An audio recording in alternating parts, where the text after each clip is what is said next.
కాలం అస్థిరమైందనే విషయాన్ని చూడబోతున్నాం. నరుని భూనివాస కాలం అస్థిరమైనది.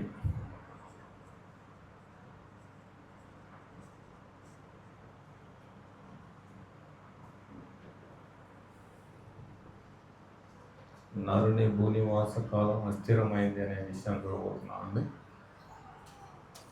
ఈ వారం అంతా, ఈ నెలంతా కూడా మనం నరుని గురించి ఆలోచన చేస్తూ ఉన్నాం.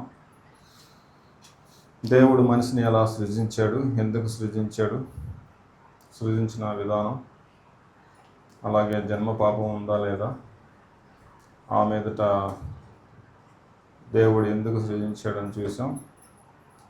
దేవుడు కోరేది పరిశుద్ధత, పవిత్రత అనేది, పరిశుభ్రత అనేది ఆలోచన చేసాం. ఇప్పుడు మనము నరుని భూనివాస కాలం అస్థిరమైంది అనే విషయాన్ని చూడబోతున్నాం. నరుడు అంటే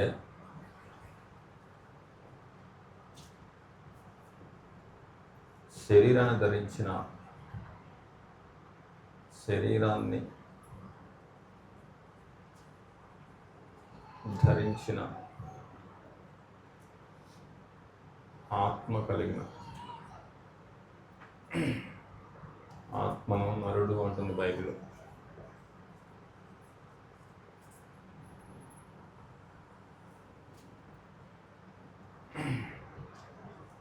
తిమోతి మొదటి పత్రిక 2వ అధ్యాయం 5వ వచనం చూడండి. తిమోతి మొదటి పత్రిక 2వ అధ్యాయం 5వ వచనం.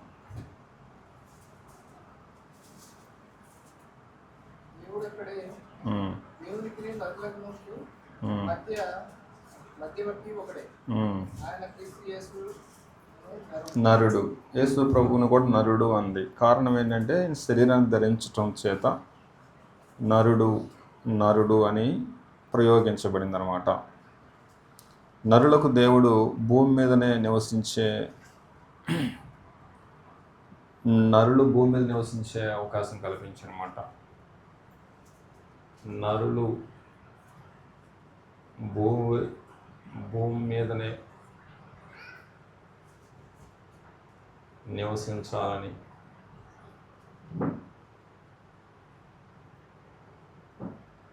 దేవుడు ఏర్పాటు చేశాడు.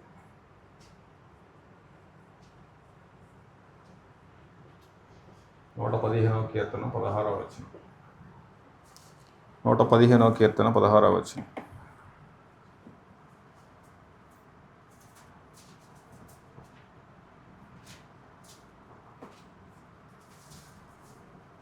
నూట 15వ కీర్తన 16వ వచనం. భూమిని ఆయన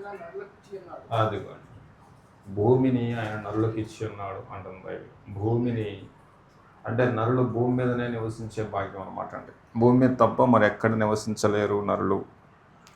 భూమి మీదనే నివసించాలని ఏర్పాటు చేసి పెట్టాడు. అందుకే బైబిల్ ఏమంటుందంటే నరులు భూనివాసులు అన్నమాట. అండి నరులు భూనివాసులు. యెషయా గ్రంథము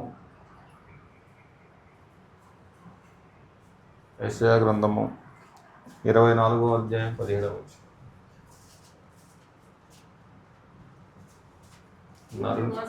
భూనివాసి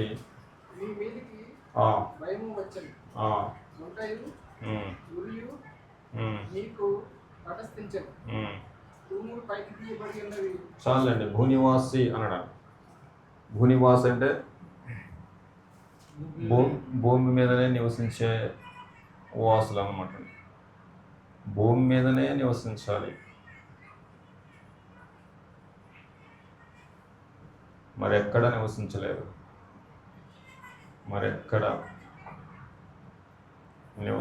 అనమాట.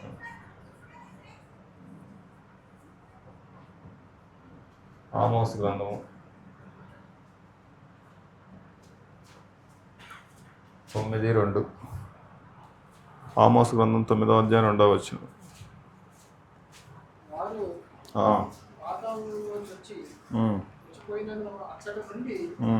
నా హస్తము ఉమ్, వారిని బయటికి లాగు, ఉమ్.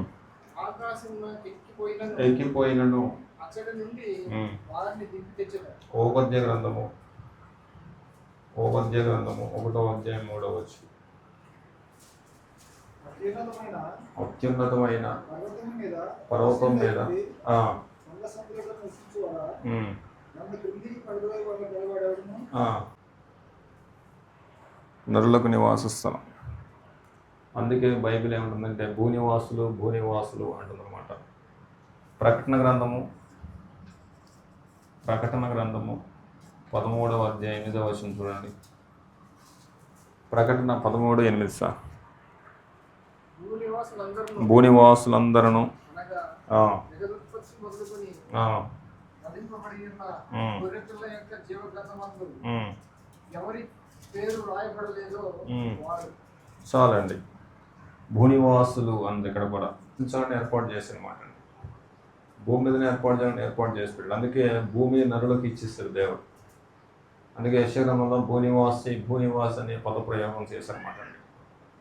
భూమి మీద తప్ప మరి ఎక్కడ నివసించలేడు నరుడు. భూమి నరులకు నివాస స్థలం. అందుకే భూనివాసులు అన్నాడు. కాబట్టి భూమి శాశ్వతంగా కాదు నరులకు, భూమి మీద తాత్కాలికం అనమాట అండి. ఈరోజు భూమి మీద మాత్రమే నరులకు నివసించే అన్ని వసతులు ఏర్పాటు చేసి పెట్టాడు దేవుడు. చందమామలో కానీ, అంగారకుల్లో కానీ, లేకపోతే నవగ్రహాల్లో కానీ మరి ఎక్కడ నివసించే అవకాశం లేదనమాట అండి. అది భూమి మాత్రమే నరులకు నివాస యోగ్యమైంది అనడమాట అండి. నరులకు నివాస యోగ్యమైన భూగోళం అంటాడు యెషయా గ్రంథంలో.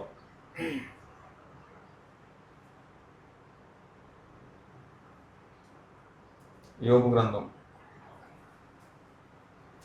21:13 కూడా చూడండి ఒకసారి.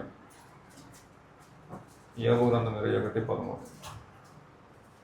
వారు శ్రేయస్సు కలిగి తమ జనములో గడుపుదురు, ఒక్క క్షణంలోనే పాతాళమునకు దిగుదురు.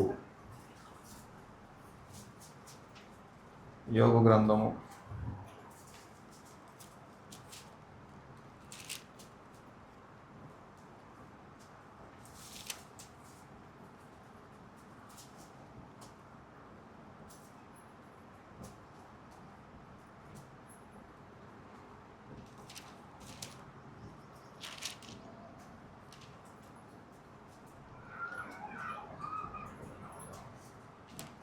28వ అధ్యాయం 5వ వచనం.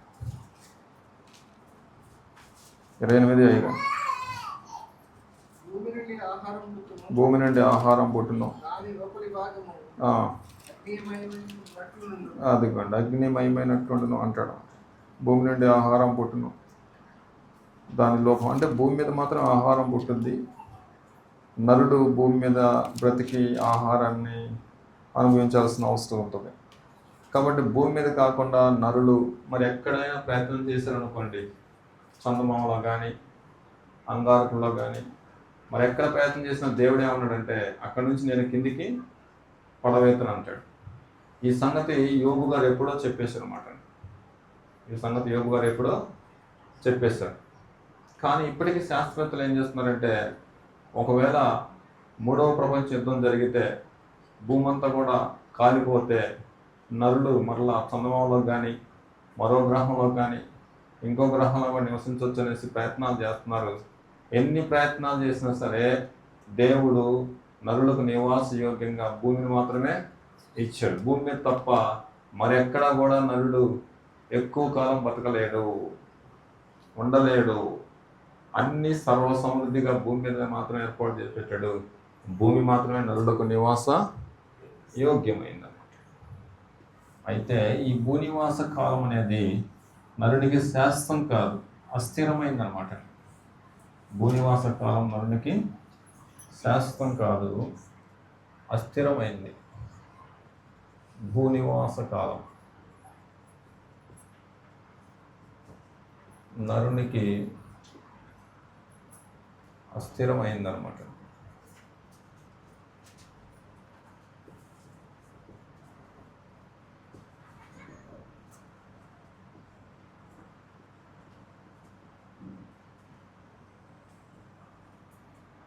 భూనివాస కాలం అనేది నరునికి శాశ్వతం కాదు, అస్థిరమైంది.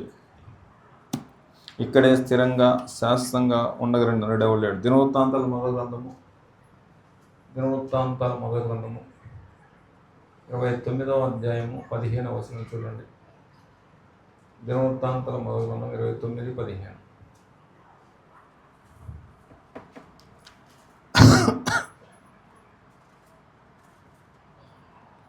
దినవృత్తాంతాల మొదటి గ్రంథం.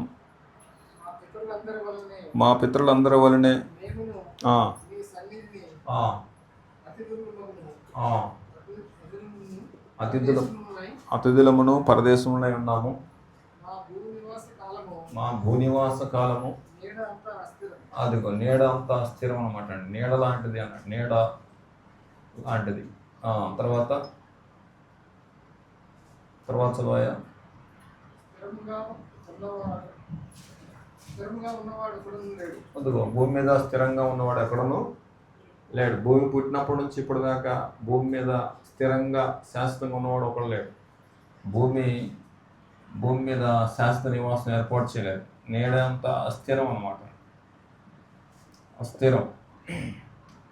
భూమి మీద స్థిర నివాసం లేదు.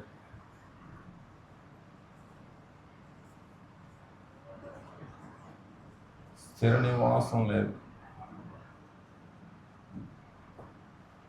యెషయా గ్రంథం 40వ అధ్యాయం 8వ వచనం చూడండి. యెషయా గ్రంథం 40వ అధ్యాయం 6వ వచనం. యెషయా గ్రంథము 40వ అధ్యాయము 6 నుంచి 8 వచనాలు. ఆలకించుడి. ప్రకటించుమని ఒకడు ఆజ్ఞ ఇచ్చుచున్నాడు. ఆ, నేనేమి ప్రకటించునని మరొకడు అడుగుచున్నాడు. మరి ఒకడు అడుగుచున్నాడు. సర్వశరీరులు గడ్డి అయి ఉన్నారు. సర్వశరీరులు అంటే సమస్త శరీరులు గడ్డి అయి ఉన్నారంటండి. గడ్డి, వారి అందమంతయు అడవి పువ్వు వలె ఉన్నది. అదిగో గడ్డి పువ్వులు పోల్చాడు. యెహోవా తన శాశ్వము దాని మీద ఉండగా గడ్డి ఎండును పువ్వు వాడును. అదిగోండి గడ్డి ఎండుద్ది, పువ్వు వాడుద్ది అంటండి. నిశ్చయముగా జనులు గడ్డి వంటి వారు. అదండి పరిస్థితి. గడ్డిలాగా వాడిపోయే వాళ్ళే. ఎవరు ఎంతకాలం బతికినా సరే భూమి స్థిరము శాశ్వతం కాదు. ఎట్లా అడుగుతుంటండి, భూమి అస్థిరమైంది అన్నాడు. నోవాహు కాలానికి ముందున్న ప్రజలు ఎంతకాలం బతికారంటే సుమారు 1000 సంవత్సరాలు బతికారు. 1000 సంవత్సరాలు బతికారు. ఆదికాండము 5వ అధ్యాయము 27వ వచనం చూడండి. నోవాహు కాలం కంటే ముందు ప్రజలు సుమారు 1000 సంవత్సరాలు బతికారు. మనుషుల దినములలో 960 ఎన్ని సంవత్సరాలు అంట? మెతుషెల దినములన్నీ 969 ఏళ్ళు. ఎక్కువ కాలం బతికాడు. సుమారుగా నోవా కంటే ముందున్నటువంటి ప్రజలు 967 సంవత్సరాలు, సుమారు 1000 సంవత్సరాలు బతికారు. అయితే నోవాహు తర్వాత మోషే వరకు ఎంతకాలం బతికారంటే 120 సంవత్సరాలు తగ్గించారు దాన్ని. ద్వితీయోపదేశకాండము 34వ అధ్యాయము 34వ అధ్యాయం 7వ వచనం. నోవాహు నుంచి మోషే వరకు దాదాపుగా మోషే చనిపోయినప్పుడు 120 సంవత్సరములు అన్నాడండి. ఈడుగలవాడు అంటే నోవాహు నుంచి ఆ మధ్యకాలంలో 120 సంవత్సరాల దాకా బతికారు. ఆ తర్వాత మోషే తర్వాత నుంచి ప్రజలకు దేవుడు ఎంత నియమించాడంటే 90వ కీర్తన 10వ వచనం చూడండి. 90వ కీర్తన 10వ వచనం.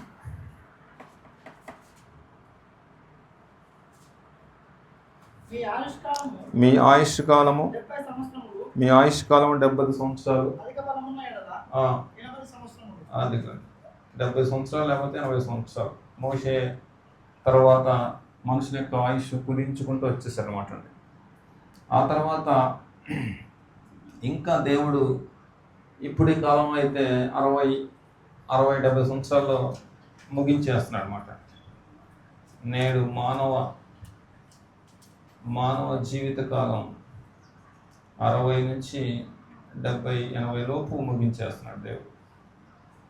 ఎందుకు తగ్గించుకుంటూ వచ్చేసారన్నమాట.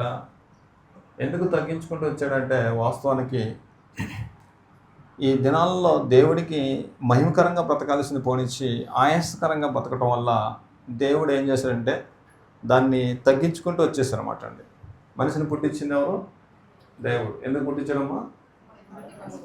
ఆ మహిమపరచాల్సింది పోనిచ్చి దేవునికి అవమానకరంగా బతికాడు. దేవుడిచ్చిన ఆయుష్ను వ్యర్థంగా ఉపయోగిస్తున్నారు. అందుకే దేవుడు ఏం చేశాడంటే 1000 కాస్త 120కి తగ్గించాడు. 120 కాస్త 70 సంవత్సరాలు తగ్గించేశాడు. 70 కాస్త ఇప్పుడు 40, 50, 60, 80 సంవత్సరాల్లో ముగించేస్తున్నారు అన్నమాట అండి. యోబు గ్రంథం చూడండి. యోబు గ్రంథం 14వ అధ్యాయము 5వ వచనం. యోబు గ్రంథము 14వ అధ్యాయము 5వ వచనం. నరుల ఆయుష్ కాలము పరిమితి గలది అన్నాడండి. పరిమితి గలది. తర్వాత వారి నెలల సంఖ్య తర్వాత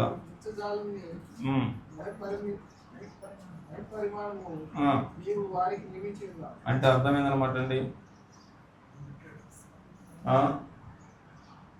మించజాలని ఆయుష్ పరిమాణం అంటాడు. అంటే అర్థమైంది ప్రతాప్ సార్?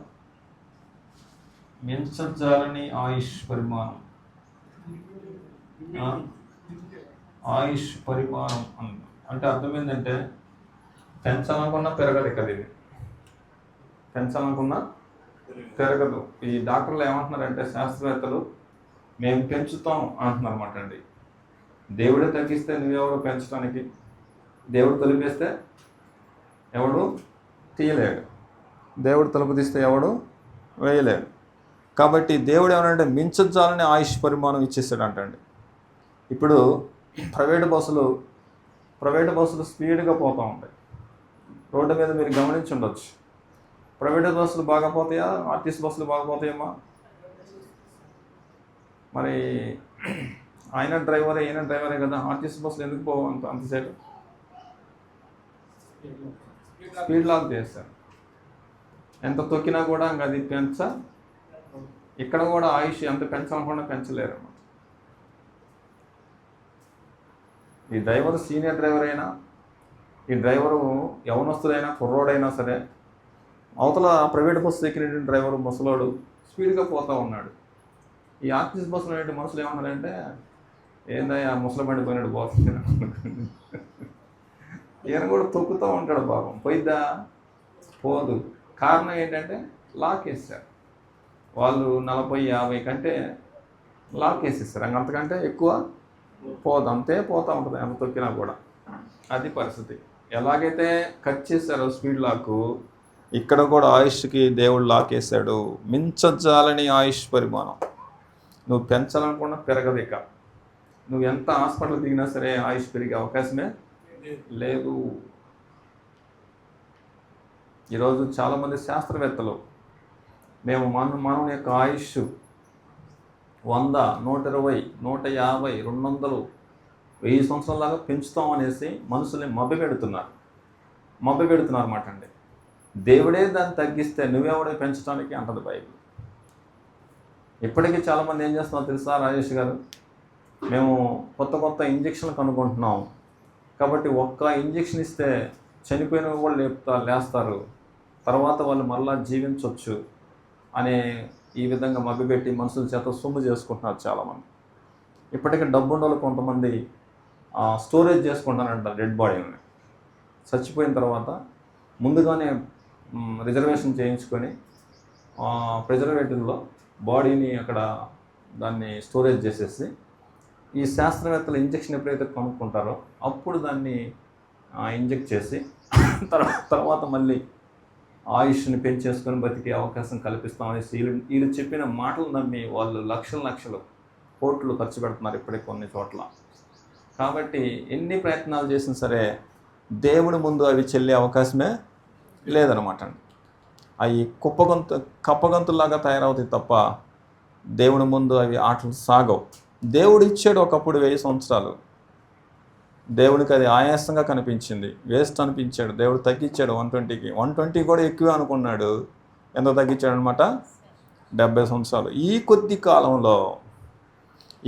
కాలంలో నువ్వు దేవుని కోసం మహిమకరంగా బతికితే శాశ్వత కాలాన్ని నీకు ఏర్పాటు చేయబోతున్నాడు.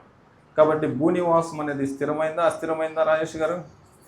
అస్థిరమైందనమాట అండి. భూనివాసుల కోసము పాతాళం నోరు తెరుస్తూ ఉంటుందట. భూనివాసుల కోసము పాతాళం ఏం చేస్తూ ఉంటుంది అనమాట? నోరు తెరుస్తూ ఉంటుంది అనమాట.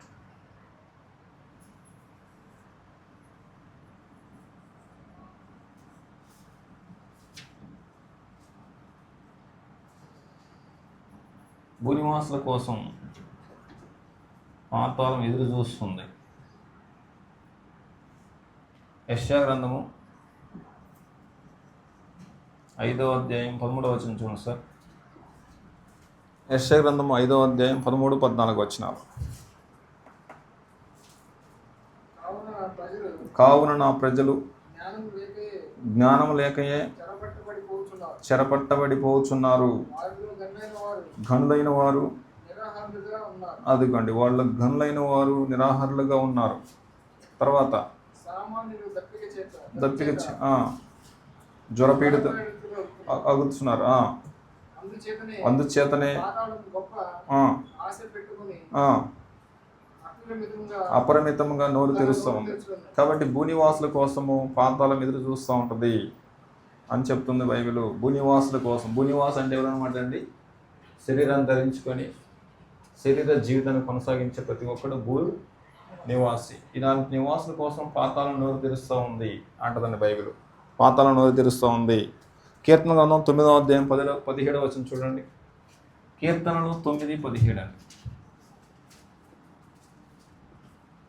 కీర్తనలు 9:17.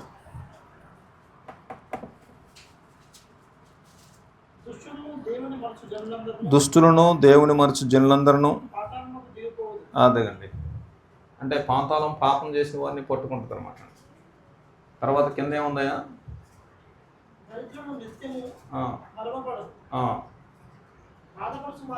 చాలండి. పాతాళము పాపం చేసిన వారందరూ పాతాళానికి పోయే భయంకరమైన ప్రమాదం ఏర్పాటు చేసి పెట్టాడు. కాబట్టి దుష్టులను దేవుని మరచు వారందరూ పాతాళానికి దిగిపోదురు అనేసి గ్రంథం ప్రబోధిస్తూ ఉంది. యోహాను సువార్త 8వ అధ్యాయం 24వ వచనం. యోహాను సువార్త 8:24.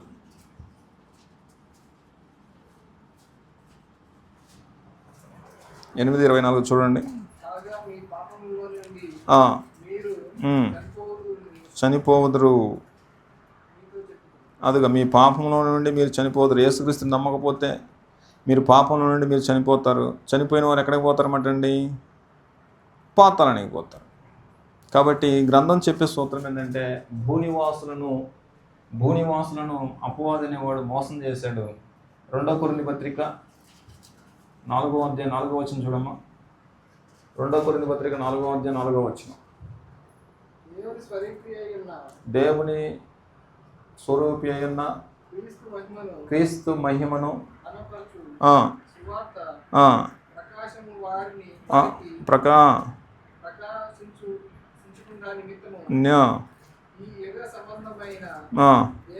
దేవత మనోనేత్రాలకు. కాబట్టి భూనివాసులకు అపవాది అనేవాడు గుడ్డితనం కలుగజేశాడు. కాబట్టి ఎక్కువగా 95% ప్రజలు 99% ప్రజలు ఎంతప్పటికీ అపవాది క్రియల్లోనే కొనసాగుతారట. ఏదో 1 or 2% మాత్రమే దేవుణ్ణి నమ్ముకునే అవకాశం జరుగుతూ ఉంది. కారణం ఏంటంటే అపవాది వాళ్ళని మోసగిస్తూ ఉందన్నమాట అండి. అపవాది మోసగించినంత కాలము క్రీస్తు సువార్త అర్థం కాదు. క్రీస్తు సువార్తకు లోబడరు, క్రీస్తు సువార్త అంగీకరించరు. ఎవరైనా జ్ఞానం కలిగి క్రీస్తు సువార్తను దేవుని యొక్క సంకల్ప ప్రకారంగా అంగీకరించారనుకో వాళ్ళు పాతాళం తప్పించుకునే అద్భుతమైన అవకాశం కల్పించారన్నమాట అండి. పాతాళం తప్పించుకునే అద్భుతమైన అవకాశం. రోమపత్రిక 10వ అధ్యాయం 14వ వచనం. రోమపత్రిక 10వ అధ్యాయం 14-17 వచ్చినారండి.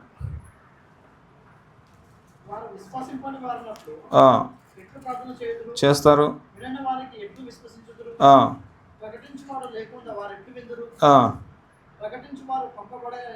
పంపబడని ఎడల ప్రకటిస్తారు. ఇందు విషయమై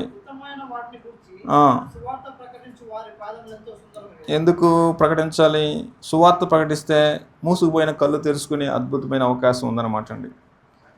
సువార్త ప్రకటిస్తే మూసుకుపోయిన కళ్ళు తెరుస్తాయి అనమాట అండి. అపోస్తుల కార్యం 26వ అధ్యాయం 18వ వచనం.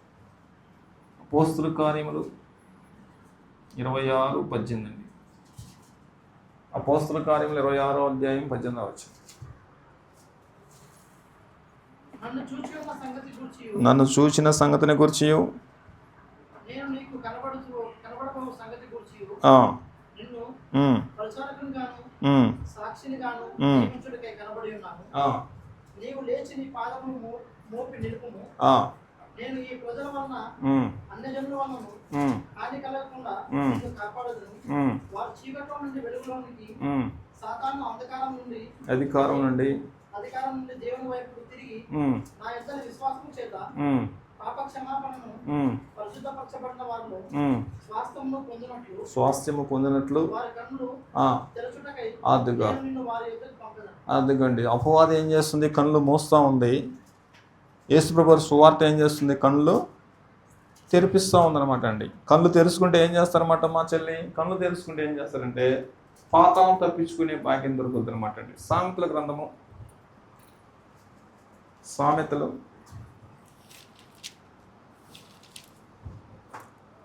15:24 అండి.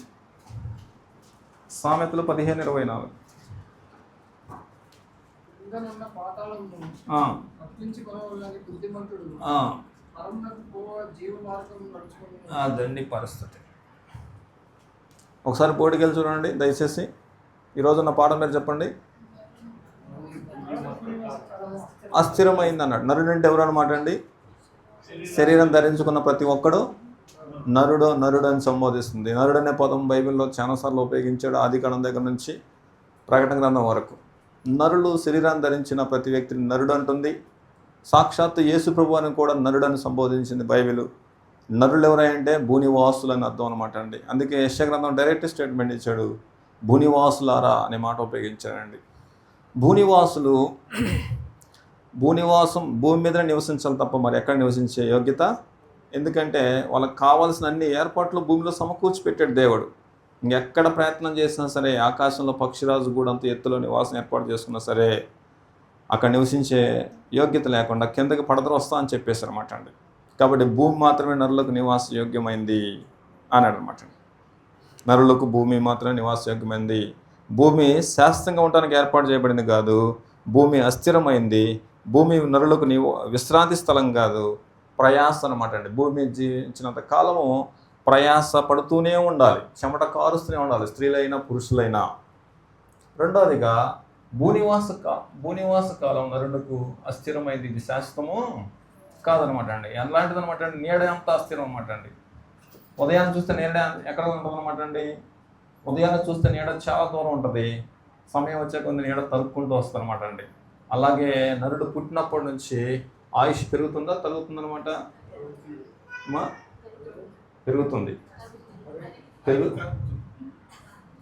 పెరుగుతుందమ్మా? పుట్టిన పిల్లవాడికి పుట్టినప్పటి నుంచి ఆయుష్ తరుగుతుందా పెరుగుతుందా సునీత?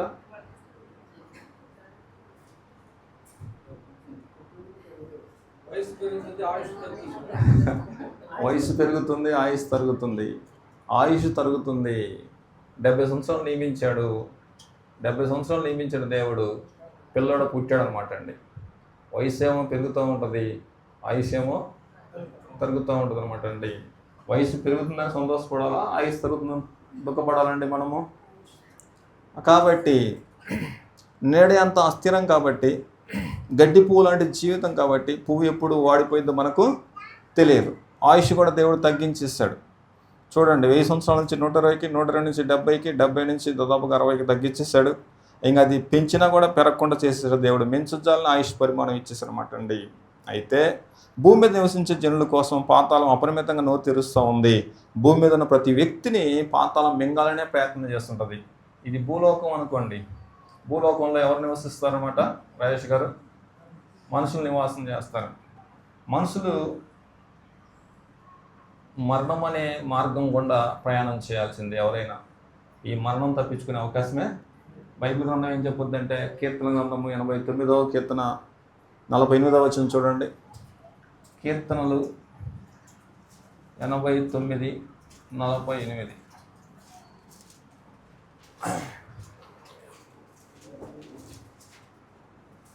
89:48 సార్. మరణము చూడక బ్రతికే నరుడెవడు? పాతాళం పోకుండా. అదండి పరిస్థితి. పాతాళం పోకుండా తప్పించుకునే గలవాడేవాడు అనమాట. కాబట్టి భూమి మీద పుట్టినటువంటి ప్రతి స్త్రీ, ప్రతి పురుషుడు భూమి మీద తన ఆయుష్ ముగించుకున్న తర్వాత ఖచ్చితంగా మరణం అనే ద్వారం కూడా పోవాల్సిందే. అందుకే గ్రంథం ఏం చెబుతుందంటే మరణం చూడక బ్రతికే నరుడెవడు అన్నాడండి. అయితే ఈ మరణ ద్వారం గుండా పోయేటప్పుడు వెంటనే అక్కడ ఎవరు ఉంటారంటే పాతాళం ఉంటుంది అక్కడ. ఇది పాతాళం. పాతాళం ఏం చేస్తుంటుందంటే ఎవరిని మింగాలని ఎదురు చూస్తుంది. యెషయా గ్రంథము 5వ అధ్యాయము 14వ వచనం. ఈ పాతాళం ఆనుకునే ఉంటుంది. ఏంటిదన్నమాట ఇది? పరదైస్. పాతాళం ఆనుకుని ఉంటుంది పరదైసు. దీనికి దానికి మధ్యలో ఉంటుంది అగాధం అన్నమాట. ఇది పరిస్థితి. అయితే ఈ మరణించిన వ్యక్తి మరణ మార్గాన పోతున్నప్పుడు పాతాళం తప్పించుకోవాలంటే కీర్తన ఇందాక సామెతలుగా మనం చూసాం. సామెతలు ఏం చూసాం సార్? 15:24లో బుద్ధిమంతుడు అన్నాడండి. అక్కడ బుద్ధిమంతుడు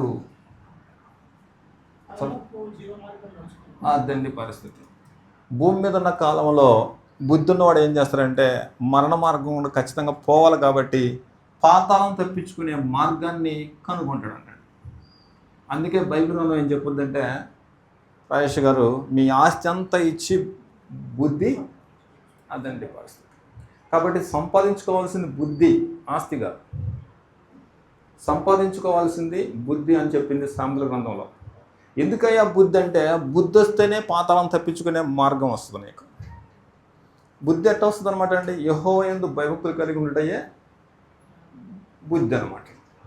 యెహోవా యందు భయభక్తులు కలిగి ఉండటయే బుద్ధి. ఆ బుద్ధి ఎక్కడ వస్తుందంటే ఇదిగో సువార్త ప్రకాశం మీ మీద ప్రకాశించినప్పుడు అందుకే కళ్ళు తెరుచుకుంటాయి అనమాట. అపోస్తలుల కార్యం 26:18 ఏమన్నాడండి?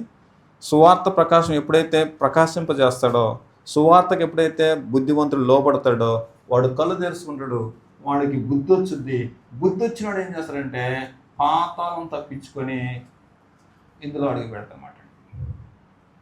పాతాళం తప్పించుకొని అందులో అడుగు పెడుతుంటాడు. ఆ సంగతి అర్థమైంది అబ్రహాంకి. ఆ సంగతి అర్థమయ్యి అబ్రహాంకి ఎంతమంది జీతగలనమాట రానేష్ అన్న? అబ్రహాంకి ఎంతమంది జీతగలరు సుమారు? ఎంట పుట్టి పెరిగిన వాళ్ళు జీతగాళ్ళు 318 మంది, మొత్తం 1000 మంది అనమాట. స్త్రీలు అయితేనేమి పుట్టిన వాళ్ళు మొత్తం, పిల్లలు అయితే పెద్దలు అయితే అబ్రహాం ఎంట జీతగాళ్ళు 1000 మంది ఉన్నారన్నమాట. అయితే ఎంత మంది జీతగాళ్ళు ఉన్న అతనికి ఎంత ఆస్తి ఉంటుంది అనమాట రాజేష్? ఈ ఆస్తిమంతుడు ధనవంతుడు పర్లరాజ్యం చేరుట కంటే ఒంటె సూది బెజం దూరుట సులభం. అయినా కూడా ఈయన మనసు ఆస్తి మీద ఉందా, బుద్ధి మీద ఉందన్నమాట అండి? బుద్ధి మీద ఉంది. ఈయన మనసు ఎప్పుడు ఆస్తి మీదకి మళ్ళలేదట. ఈయన మనసు ఎప్పుడు ఆస్తి మీదకి మళ్ళా. ఈయన ఇస్సాకు, ఆయన కుమారుడు ఇస్సాకు మనస్సు, యాకోబు మనసు. అందుకే నేను అబ్రహాం దేవుడుని, ఇస్సాకు దేవుడిని, యాకోబు వాళ్ళకి విస్తారమైన ఆస్తి ఉన్నా సరే వాళ్ళ మనస్సు ఆస్తి వైపు మళ్లించుకోలేదు.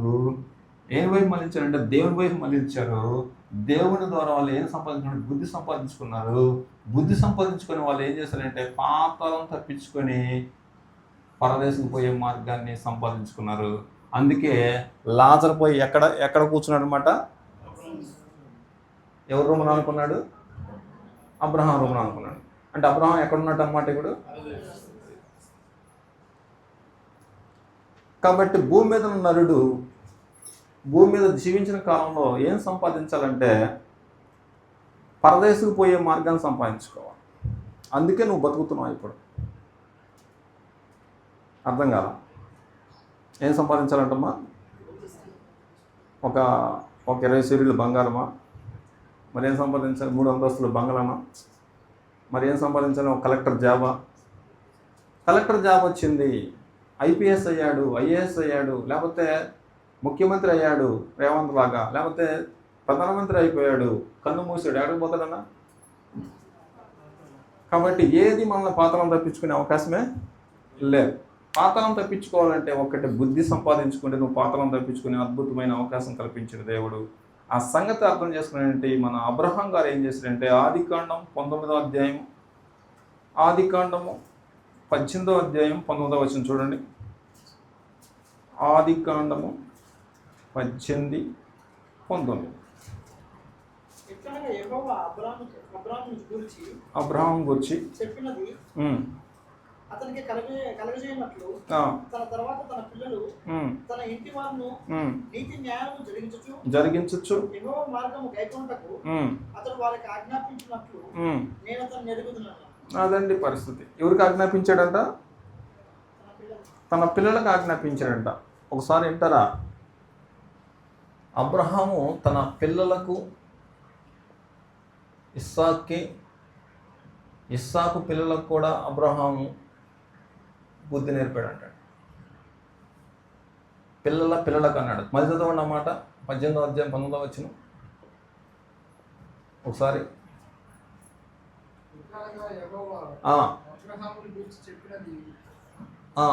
తన పిల్లలు తన ఇంటి వారిను నీతి న్యాయములు జరిగిస్తూ యెహోవా మార్గము గైకొనుటకు అతడు వారికి ఆజ్ఞాపించినట్లు నేను అతన్ని ఎరిగి ఉన్నాను. కూర్చోబెట్టి నేర్పించాడంట. ఏం నేర్పించాడంట రాజేశన? కూర్చోబెట్టి నేర్పించాడంట. మాస్టారు కూర్చోబెట్టి ఎలాగైతే తన పిల్లలకు బెత్తంతో నేర్పిస్తూ ఉంటాడో, ఈరోజు నిజమైన తండ్రి, నిజంగా ప్రేమగల తండ్రి ఏం చేస్తుంటాడంటే ఆస్తి సమకూర్చడం కాదు, పరలోకాన్ని సిద్ధపరచడం ప్రాముఖ్యం. తన కూతుర్ని కలెక్టర్ని చేశాడు. అమ్మాయ, అసలు మా ఏరియాలో కలెక్టర్ అయినటువంటి కూతురే లేదు, నేను తప్ప అసలు మనగాడే లేడు అన్నారు.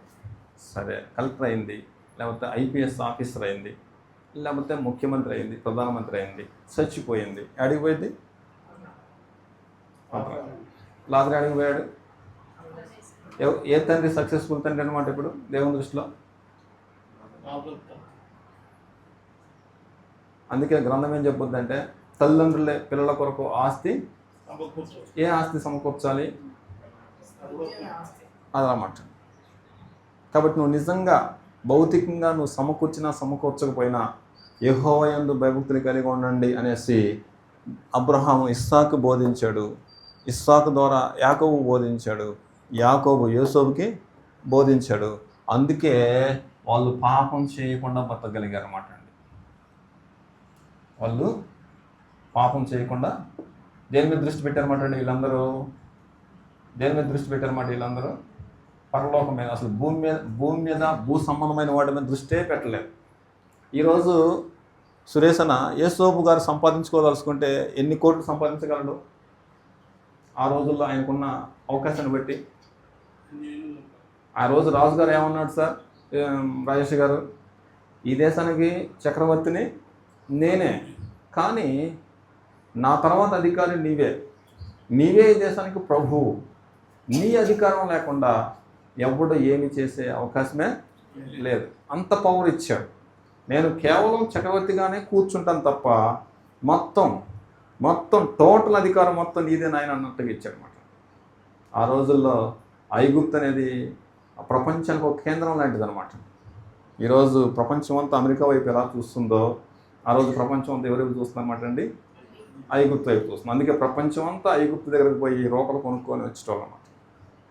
బాగా ధనాగార సంబంధమైన దేశం అది. అలాంటి అద్భుతమైన దేశంలో యేసోపు ఉన్నా సరే, ఐగుప్తు ఆస్తి అంతా యేసోపు చేతంలో నదులుతున్నా సరే యేసోపు కనీసం సంపాదించలేదంట. ఇంకో మాట చెప్పంటారా? ఫరో చేతిలో కూడా ఉన్నాడు యేసోపు. ఫరో ఇంట్లో ఉన్నాడు. ఫరో ఏమంటాడు? అదే ఫరో అంటున్నా, పోతిఫర్ ఏమంటాడు? నా ఇంట్లో ఏమున్నదో ఏమి లేదో నాకు తెలియదు. టోటల్ చూసేదంతా ఎవరనమాట అండి? మరి ఎందుకు? మరి ఇప్పుడు యేసోపు ఆ ఇంట్లోకి ఎలాగైతే వచ్చాడో అలాగే బయటికి పోయాడు. ఏమైనా ఆస్తి సమకూర్చుకొని పోయాడా? మరి ఎందుకని కూర్చుకోలేదు? ఆయన దృష్టి దేని మీద లేదనమాట అండి. నాకు ఇది కాదు, అది కావాలి. నాకు ఇది అవసరం లేదు. ఏది అవసరం అన్నమాట అండి? అందుకే అబ్రహాం అంట, సునీత, నాకు ఈ కొడుకు వద్దు, నాకు ఆ కొడుకు కావాలి. నువ్వు ఇస్తానంటివే, ఆ కొడుకు కావాలి. కాబట్టి దేవుడు ఇస్తానన్న వాగ్దానం చేసిన కొడుకు ఎవరు కొడుకు అంటే యేసుక్రీస్తుని అబ్రహాంకి దేవుడు వాగ్దానం ఇస్తా అన్నాడు. ఇస్సాకు నాకు ఎందుకు అన్నట్టుగా ఫీల్ అయ్యాడు అన్నాడు. నాకు ఈ దేశం కాదు, ఏ దేశం కావాలంటండి? పరలోకం కావాలి. నాకు ఈ దేశం ఎందుకు? దేవుడు ఏమన్నాడు? నువ్వు నీకు ఇష్టం వచ్చినంత సేపు తిరిగప్ప కనాన్ దేశంలో, అది మొత్తం నీదిగా. వద్దు నాయన, ఈ కొడుకు వద్దు నాకు, ఈ దేశం వద్దు నాకు, ఆ కొడుకు అన్నట్టుగా. కాబట్టి వాళ్ళకి ఎంత ఆస్తి ఉన్నా సరే వాళ్ళ దృష్టి అంతా దేని మీద అనమాట అండి? ఈరోజు మనకు ఏ ఆస్తి లేకపోయినా సరే ఒక ఉంగరం ఉంటే పొద్దుగులు దాని చుట్టే తిరుగుతాం అనమాట అండి. ఇదిగా నా ఉంగరం చూసావమ్మా, చూపిస్తాం అన్నమాట అండి. కాసేపు వాచ్ ఉందనుకోండి, వాచ్ అవసరమైతే ఇది మడతేస్తాను అరగ.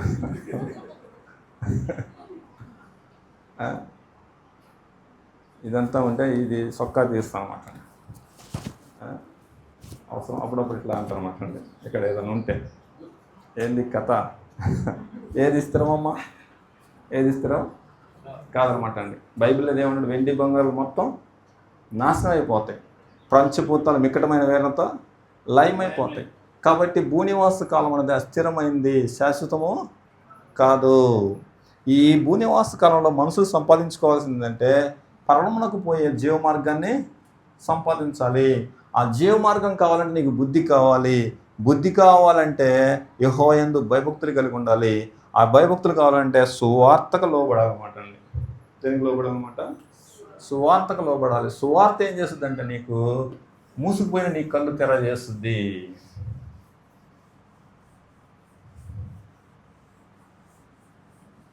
యేసుక్రీస్తు వారి యొక్క మరణ వార్త, కల్వరి శిలువ వార్త ఏం చేస్తుందంటే అపవాది మూసేసిన కళ్ళను తెర చేస్తుంటుంది. తెలుసుకున్నవాడు పైనున్న వాటి మీద దృష్టి పెట్టాలన్నమాట.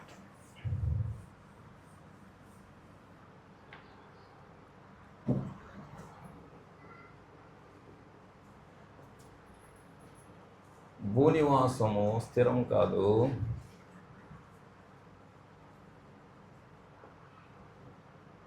పరలోకమే శాశ్వతం.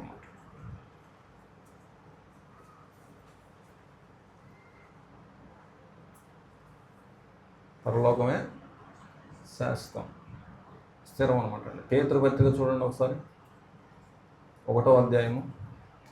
పేతురు రాసిన మొదటి పత్రిక 1వ అధ్యాయం 3వ వచనం సార్.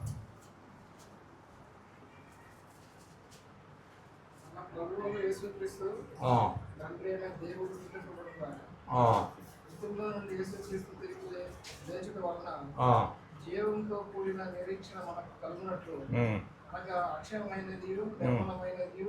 అక్షయమైనది అన్నాడండి ఇక్కడ. పరలోకం ఎట్లాంటిదంట అండి? అక్షయమైనది. తర్వాత నిర్మలమైనది, వాడబారనిది అన్నాడండి. అదండి పరిస్థితి. పరలోకం ఎలాంటిది ఒకసారి బోర్డుకి చూడండి. పరలోకం అక్షయమైందంటే అర్థమైందనమాట అండి. నాశనం కానిది అనమాట. నాశనం కానిది. నిర్మలమైందంటే ఎల్లడూ ప్రశాంతంగా ఉండేది అనమాట. ప్రశాంతంగా ఎప్పుడు వాడబారేదే కాదనమాట. ఎప్పుడు ఇది వాడబారే అవకాశం లేదు. అలాంటి ప్రశాంతమైన లోకం అనమాట అండి పరలోకం. పరలోకమే శాశ్వతం అనమాట, శాశ్వత లోకం.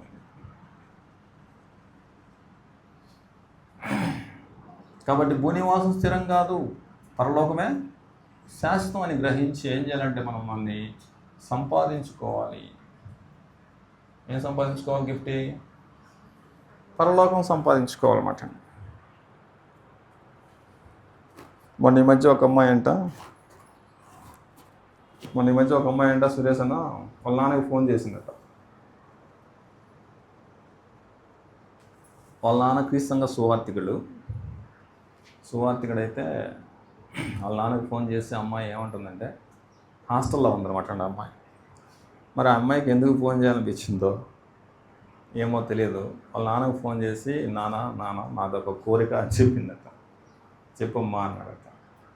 ఏంటి నీ కోరిక అంటే, నాకు పెళ్లి చేస్తావు కదా, నాకు పెళ్లి చేస్తే ఆస్తి ఉన్నా లేకపోయినా క్రీస్తు సంఘంలో బాప్తిసం తీసుకున్న అబ్బాయినే పెళ్లి చేయనా, ఇంక అదే నా కోరిక, వేరే కోరిక లేదంట.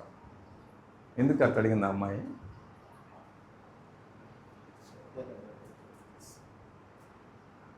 అమ్మాయికి అర్థమైంది చిన్నప్పటి నుంచి, హాస్టల్లో ఉంటూ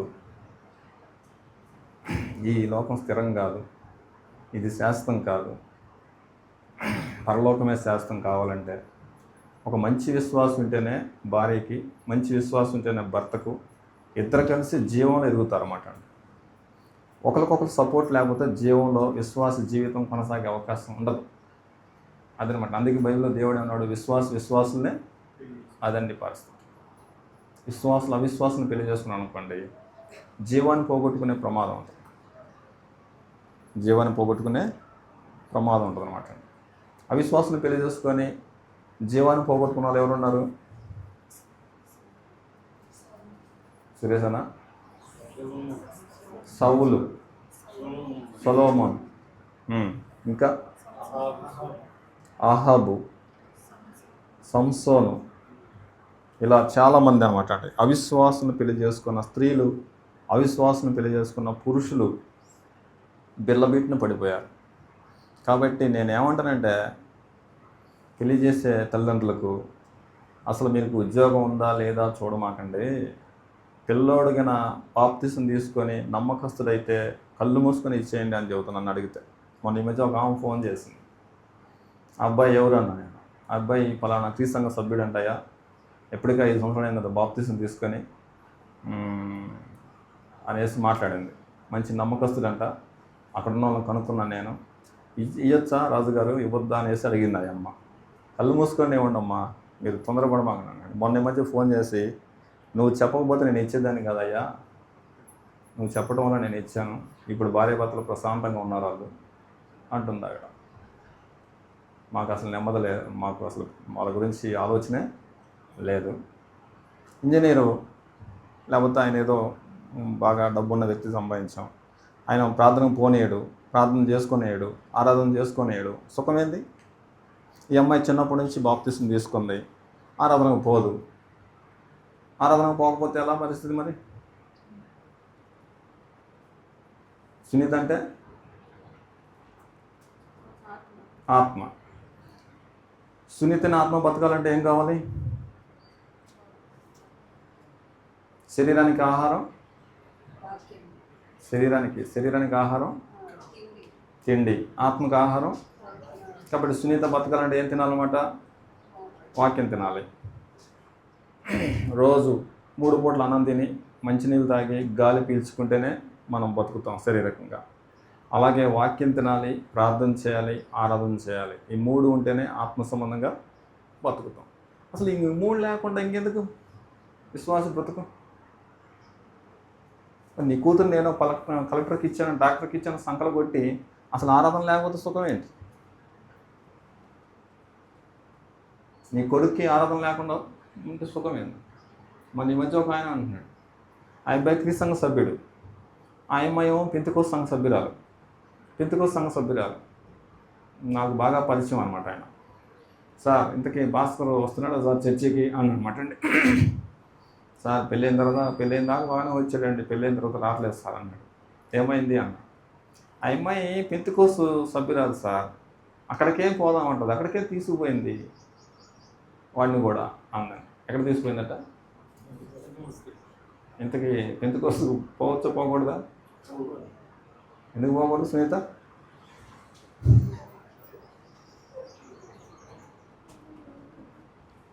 దేవుడు ఒక్కడే, దేవుడు కోరుకున్న సంఘం కూడా ఒక్కటే. కాబట్టి సంఘమే క్రీస్తు శరీరం. క్రీస్తు శరీరంలోనే క్రీస్తు రక్తం ఉంది, క్రీస్తు శరీరంలోనే జీవం ఉంది, క్రీస్తు శరీరంలోనే క్రీస్తు రక్తం ఉంది, క్రీస్తు శరీరంలోనే జీవం ఉంది. క్రీస్తు రక్తంలో కడుక్కుంటేనే పాపాలు పోతాయి, క్రీస్తు సంఘంలో బతికితేనే జీవంలో కొనసాగుతావు. కాబట్టి ఈ 2 దక్కాలంటే క్రీస్తు సంఘంలోనే బాప్తిసం పొందాలి, క్రీస్తు సంఘంలోనే సహవాసం చేయాలి. క్రీస్తు సంఘంలోనే కొనసాగాలి. క్రీస్తు సంఘానికి వేరుగా జీవమే లేదు, ఛాన్స్ లేదు, బతికేదానికి ఛాన్స్ లేదు. చేప బతకాలంటే నీళ్ళలో ఉండాలి, పక్షి బతకాలంటే ఆకాశంలో ఉండాలి, విశ్వాసి బతకాలంటే వేరే సంఘమే లేదు, వేరే ఆప్షన్ లేదు సార్. మా అమ్మాయిని మంచి సంబంధం ఇచ్చానండి ప్రతాప్ గారు అన్నాం అనుకోండి, సరే మంచి సంబంధం ఎక్కడ? ఇక్కడేనండి హైదరాబాద్లో పలానా చోట ఉంటారు వాళ్ళు, ఎస్ఆర్ నగర్లో ఉంటారు, మంచిది. ఏం చేస్తారు అబ్బాయి? అబ్బాయి కలెక్టర్ సార్. ఏ సంఘానికి పోతాడు? ఆర్సీఎం సంఘానికి పోతాడు సార్. ఏంటి సుఖం? ఇప్పుడు అమ్మాయి ఆడకు పోయింది,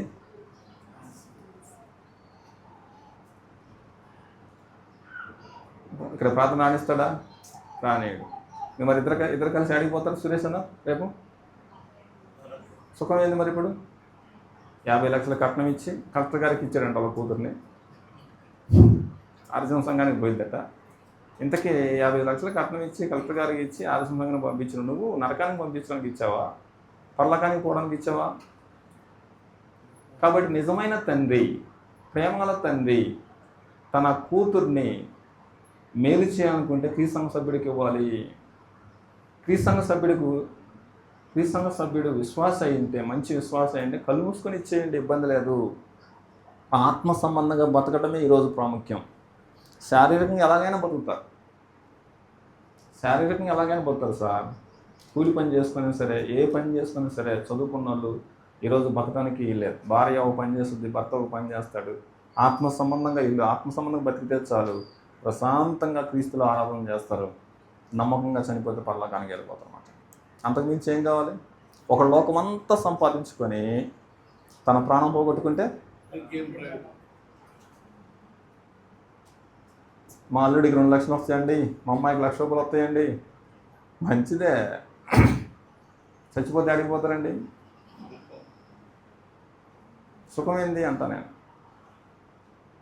ఏందమ్మా సీరియస్గా చూస్తున్నాను నన్ను? ఏం లేదా? కాబట్టి చెప్పండి, ఈరోజున్న పాఠం మీద చెప్పండి. భూనివాస కాలము అస్థిరమైంది. ఏది శాశ్వతం అన్నమాట అండి? పరలోకమే శాశ్వతం. పరలోకం అనేది అక్షయమైంది, నిర్మలమైంది, ఓడబారుంది. పరలోకంలో భద్రత ఉంది, పరలోకంలో క్షేమం ఉంది, పరలోకంలో శాశ్వత సంతోషం ఉంది. ఎవరితో పాటు ఉంటామన్నా? యేసోవన మనము తండ్రి, కుమారుడు, పరిశుద్ధాత్మతో సదాకాలం ఉంటాం అన్నమాట. సదాకాలం ఉంటాం. తెస్సలోనికీయులకు రాసిన మొదటి పత్రిక 4వ అధ్యాయం 17వ వచనం. తెస్సలోనికీయులకు రాసిన మొదటి పత్రిక 4వ అధ్యాయం 17వ వచనం. మేము ప్రభు మాటను బట్టి మీతో చెప్పినదేమనగా, ప్రభు రాకడ వరకు సజీవులమై నిలిచి ఉండుము. మనము బ్రతికిన వారి కంటే, మనము నిద్రించిన వారి కంటే ముందుగా ఆయన సన్నిధికి చేరము. ఆర్భాటంతోను, ప్రధాన దూత శబ్దంతోను, దేవుని బూరతోను ప్రభు దిగువచ్చును. క్రీస్తునందుండి చనిపోయిన వారు మొదట లేస్తారు. మనము ప్రభువుని ఎదుర్కొనుటకు తర్వాత ఎవరితో ఉంటామంట? సదాకాలం. మరి ఒకవేళ ఇక్కడ లేకపోతే ఎక్కడ ఉంటాం? సదాకాలము అపవాదితో కూడా ఉండాలి వస్తుంది. అలాగమాట సదాకాలం అన్నమాట. సదాకాలం ప్రభుత్వం ఉండే అద్భుతమైన అవకాశం. కాపుదల ఉంటుంది, భద్రత ఉంటుంది, పరిశుద్ధత ఉంటుంది, శాశ్వత సంతోషం ఉంటుంది. ఇంతకంటే ఏం కావాలండి?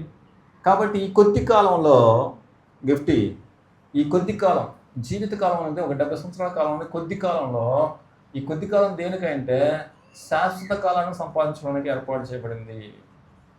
శాశ్వత కాలం, శాశ్వత లోకం సంపాదించడానికి ఏర్పాటు చేయబడింది అన్నమాట అండి.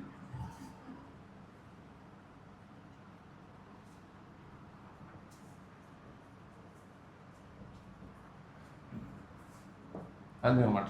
అసలు నువ్వు బతుకుతుందే దీన్ని సంపాదించడానికి.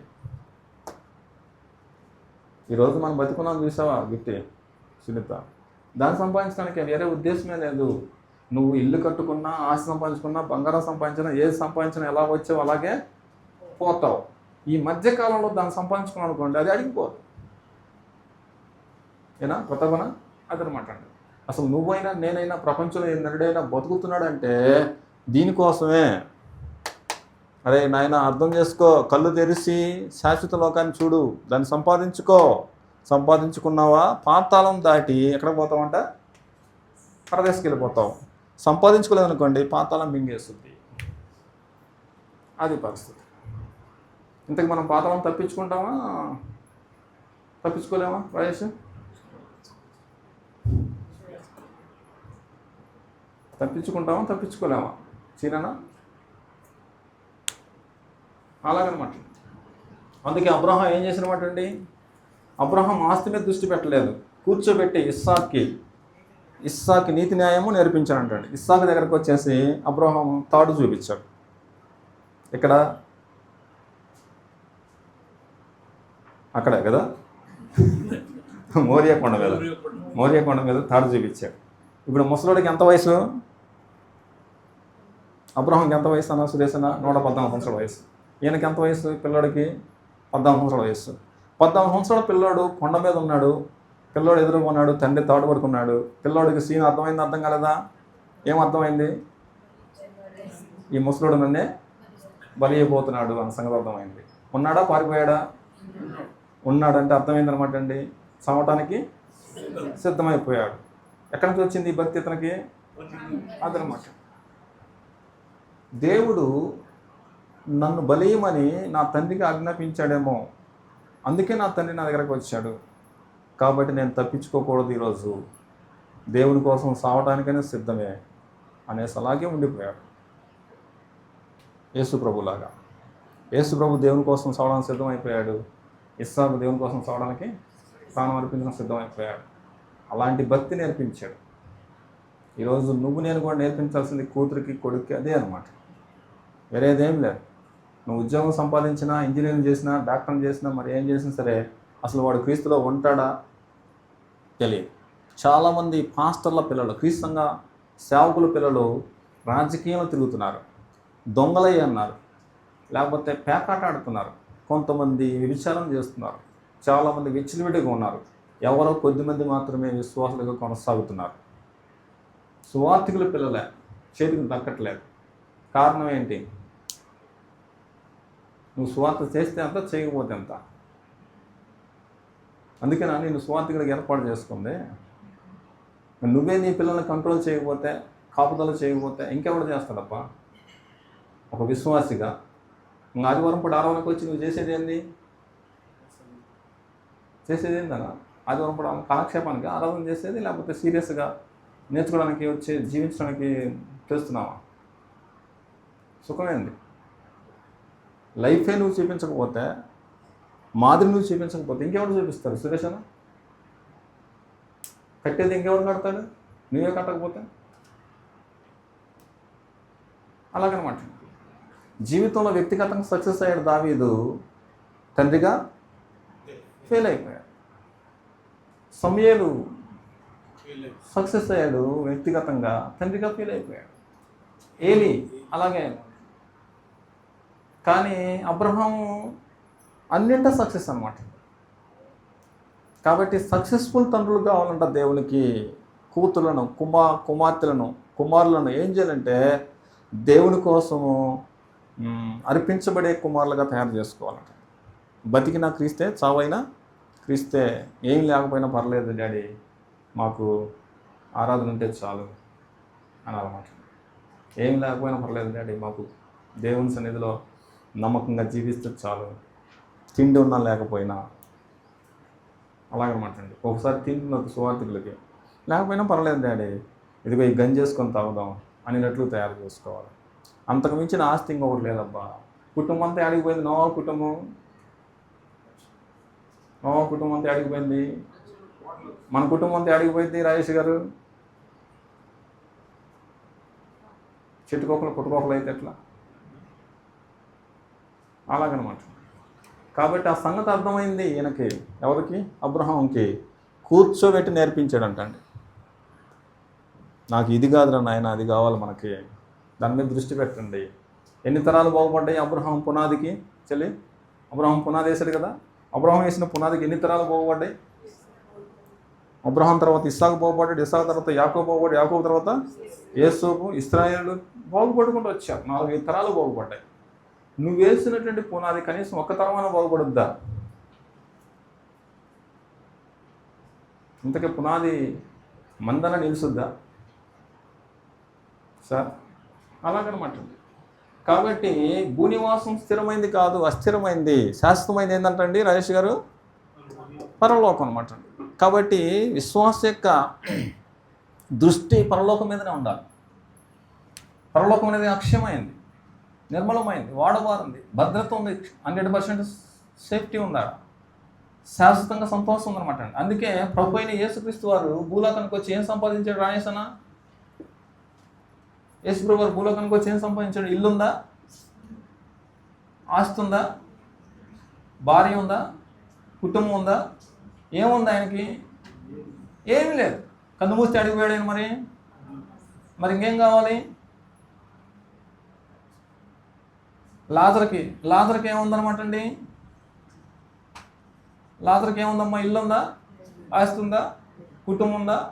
కనీసం ఏదైనా ఉందా? ఆరోగ్యం కూడా లేదు. ఏం కన్ను మూస్తే అడిగిపోయాడు అనమాట అండి ఈయన పరదేశం. ఇంకేం కావాలి? అబ్బాయి దరిద్రుడు అంటే అన్నారు, లోకం అంటది, అనుకునేది. ఈ పాస్టర్ పిచ్చోడు రా, సంపాదించుకోవడం తెలియదు అనొచ్చు. కానీ చచ్చిపోతే అడిగిపోతారన్నమాట అండి. అది పరిస్థితి. ఆ సంగతి అర్థమైంది యేసుప్రభు వారికి, ఆ సంగతి అర్థమైంది లాజరుకి, ఆ సంగతి అర్థమైంది యోబు గారికి ఆస్తి మొత్తం పోయిన దృష్టి ఎవరి మీద ఉందన్నమాట? ప్రతాపన పరలోకం మీద. అది పరిస్థితి. ఏదో కొంపలు ముగిపోయినట్టుగా చొక్కలంతా చింపేసుకొని బొర్లాడు ఏడవట్లా ఆయన. అసలు పోతే పోయింది, దేవుడిచ్చాడు, దేవుడే నాకు అది ఉంటే చాలు అనేసి ఆత్మకు భంగం కలగకుండా చూసుకున్నాడు. కాబట్టి భూనివాసం స్థిరం కాదు, పరలోకమే శాశ్వతం అని గ్రహించి పరలోకాన్ని సంపాదించుకోవాలి. అదే సంపాదించుకున్నారు యేసుక్రీస్తు వారు, లాజరు గారు, యోబు గారు అన్నమాట. అందుకే అక్కడ చూడండి ఏమంటాడు. కొలస పత్రిక 3వ అధ్యాయం 1వ వచనం.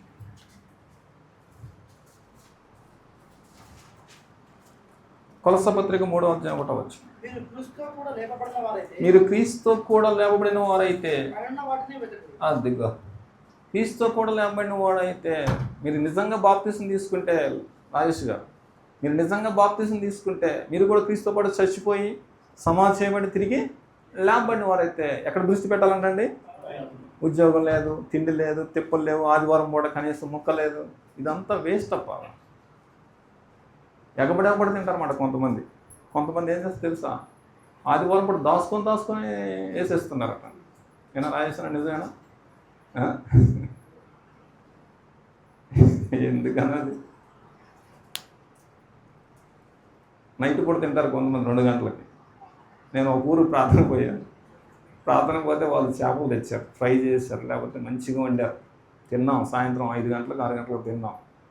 ఒక ఇద్దరు 2 గంటలు వేస్తున్నారు. మళ్ళీ ఇంట్లో అన్నీ సప్పుడు అవుతున్నాయి. ఏందా సప్పుడు అవుతుంది అనేసి లేదు చూస్తే ఇద్దరు కలిసి ఆ పాస్టర్ గారు ఈ పాస్టర్ గారు వేసి కూర్చొని తింటా ఉన్నారు. ఎందుకు తెల్లారి దాకా ఉంటుంది కదా, మీరు ఏమన్నా అడిగి పోయిద్దా? ఏం సునీత, నువ్వు ఏమైనా తీసుకుంటావా? ఏంది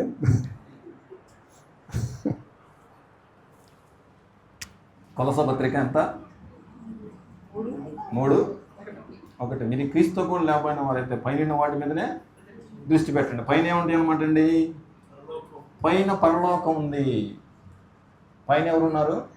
దేవుడు ఉన్నాడు. పైన ఎవరున్నారు? క్రీస్తు ఉన్నారు. పైన పరిశుద్ధాత్మ ఉన్నారు. పైన ఆశీర్వాదాలు ఉన్నాయి. వీటి మీదనే దృష్టి పెట్టాలన్న. కింద చదవండి. పైన ఉన్న వాటి మీదనే కానీ మనసు పెట్టకుడి. ఎలయనగా మీరు పొందితిరి, మీరు చచ్చిపోయారు క్రీస్తు కూడా, మీ జీవం క్రీస్తు కూడా దేవుని యందు దాచబడి ఉన్నది. అదిగో పరలోకంలో దాచబడి ఉంది. కాబట్టి మీరు చచ్చిపోతే పరలోకానికి పోయేటట్లుగా సిద్ధపడండి, సంపాదించుకోండి, సిద్ధపడండి అంటుంది బైబిల్. సిద్ధపడండి.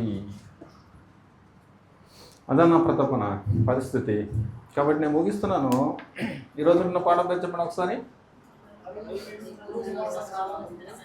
అస్థిరమైంది. నరుడు అంటే ఎవరు అనమాట అండి? శరీరం ధరించుకున్న ఆత్మనే నరుడు అంటుంది బైబిల్. భూనివాసి. భూనివాసి అంటే భూమి మీద నివసించే వాసి. జీవనంలో పేరు లేని వాడిని భూనివాసి అని సంబోధించింది అనమాట అండి. కాబట్టి భూనివాసి ఎక్కడ బతకాలన్నమాట? భూమి మీదనే బతకాలి తప్ప మరి ఏ గ్రహం మీద బతికే అవకాశమే లేదు. భూమి మీద మనిషికి విశ్రాంతి ఉందా లేదా? భూమి మీద మనిషి కోసం విశ్రాంతి ఏర్పాటు చేయలేదు. ఎక్కడ విశ్రాంతి అనమాట అండి? పరలోకంలో విశ్రాంతి. భూలోకంలో ఏం ఏర్పాటు చేసి పెట్టాడు? బ్రతినంతకాలం భూలోకంలో ప్రయాస. పగలంతా చేను దున్నేయండి ఎద్దులు, సాయంత్రం ప్రశాంతంగా నిద్రపోతాయా? నిద్రపోవనా? పగలంతా దున్నినాయి ఎద్దులు, సాయంత్రం ప్రశాంతంగా నిద్రపోతాయి. పగలంతా కష్టపడి పనిచేశారు, సాయంత్రం పూట హాయిగా నిద్రపోతారు. పగలంతా ఊరికనే కూర్చున్నారు, నిద్రపట్టద్దు సాయంత్రం. కాబట్టి భూలోక కాలంలో దేవుని కోసం కష్టపడితే పరలోకంలో విశ్రాంతి దొరుకుద్ది అనమాట. అందుకే అబ్రహాం కూడా ఏమన్నాడంటే, వాడు దేవుని కోసం కష్టపడ్డాడు, నువ్వైతే సుఖం అనుభవించావు అనే మాట ఉపయోగించాడు. నువ్వైతే సుఖం అనుభవించావు, అందుకే నువ్వు ఇక్కడ యాతన పడుతున్నావు. వాడు కష్టపడ్డాడు దేవుని కోసం, అందుకే వాడు ఇక్కడ నెమ్మది అనిపిస్తున్నాడు. ఇక్కడ భూలోకంలో దేవుని కోసం కష్టపడితే పరలోకంలో దేవునితో పాటు విశ్రాంతి. భూలోకంలో సుఖం కోసం చూస్తే భూనివాసిగా, అవిశ్వాసిగా నరకంలో యాతన అనుభవించాం. మనం పుట్టడం ఎంత వాస్తవం, చావటం కూడా అంతే వాస్తవం. చనిపోయినప్పుడు పాతాళానిక పరలోకానిక? కాబట్టి నిత్యగమ్యం ఏదో నీకు అర్థమవుతూ ఉంది. ఏం సంపాదించుకోవాలో తెలుస్తుంది. భూమి స్థిరం కాదు, శాశ్వతం కాదని అర్థమైంది. పరలోకమే శాశ్వతం సంగతి తెలిసింది. కాబట్టి పరలోకం కోసం సిద్ధపడదాం, సంపాదించుకుందాం. పరలోరాజ్యం చేరే భాగ్యాన్ని దేవుడు నీకు నాకు అందరికీ ప్రసాదించాడు. ఇందులో ఏమైనా డౌట్ ఉంటే అడగవచ్చు. ఇందులో ఏమైనా డౌట్ ఉందా రాజేష్?